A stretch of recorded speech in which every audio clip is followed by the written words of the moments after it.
السلام عليكم ورحمة الله وبركاته. أبي أدباني سلام يا دمام بشوين سومالي الميل والبودة دون كتشوكتان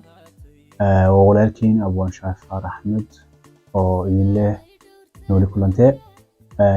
maanta waxaan furnay studio in aad ka qurux badan oo nagu talagalay inaan idinku soo gudbino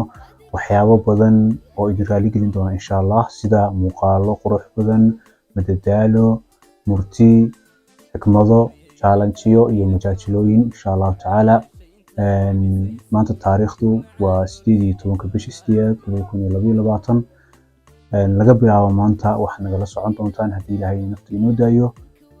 YouTube keena Ahmed Nasir Vlogs sidoo kale waxaad nagala socon kartaan Facebook page keena sidoo kale waxaad nagala socon karaysaan Instagram-ka iyo waliba TikTok-ka aad iyo aad baan idin salaamayaa aan wada jecelahay assalaamu calaykum waraxmatullaahi wabarakaatuh